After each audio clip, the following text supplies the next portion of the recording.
Halo teman-teman, sebagai pendidik dan praktisi di bidang anak berkebutuhan khusus, saya sering bertemu dengan anak-anak dengan Autism Spectrum Disorder atau biasa sering dibilang ASD. Banyak orang masih bingung apa itu ASD, apa penyebabnya, bagaimana ciri-cirinya, dan bagaimana yang paling penting itu bagaimana cara mendukung mereka. Yuk, kita simak penjelasannya ya. Jadi, penyebab ASD itu macam-macam ya, tapi sebelumnya saya jelaskan tentang ASD itu apa. Jadi, ASD itu adalah kondisi neurologis berkaitan dengan otak yang mempengaruhi cara seseorang berkomunikasi, bersosialisasi, dan merespon lingkungan. Kalau penyebab pastinya belum diketahui ya, tapi ada beberapa peneliti menunjukkan ada kombinasi faktor dari 3 hal. Yang pertama adalah genetik. Jadi riwayat keluarga dengan ASD itu dapat meningkatkan resiko anak juga memiliki gangguan ASD. Yang kedua, lingkungan. Ada paparan zat tertentu selama kehamilan, misalnya polusi atau infeksi. Dan yang ketiga, perkembangan otak bayi. Perbedaan struktur dan fungsi otak, terutama di area sosial dan komunikasi. ASD sendiri itu bukan disebabkan oleh pola asuh ataupun vaksin. Ini mitos ya, yang sudah terbukti salah. Setiap anak dengan ASD itu unik, tapi umumnya punya ciri-ciri berikut ini. 1. Kesulitan sosial seperti kontak mata, kurang responsif saat diajak bicara, atau lebih senang main sendiri, lebih suka bermain sendiri.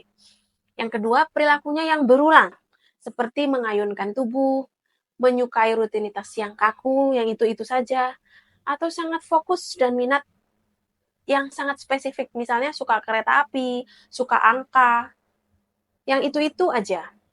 Kemudian yang ketiga, sensitif sensoris, tidak suka sentuhan, cahaya terang atau suara bising, atau sebaliknya malah kurang respon terhadap rasa sakit.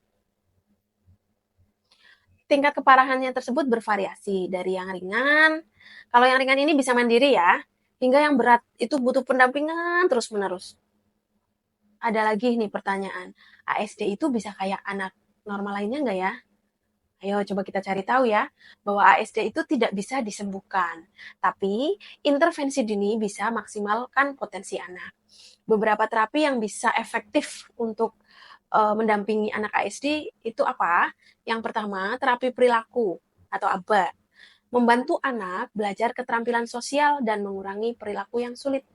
Yang kedua, terapi bicara. Itu melatih komunikasi verbal dan nonverbalnya.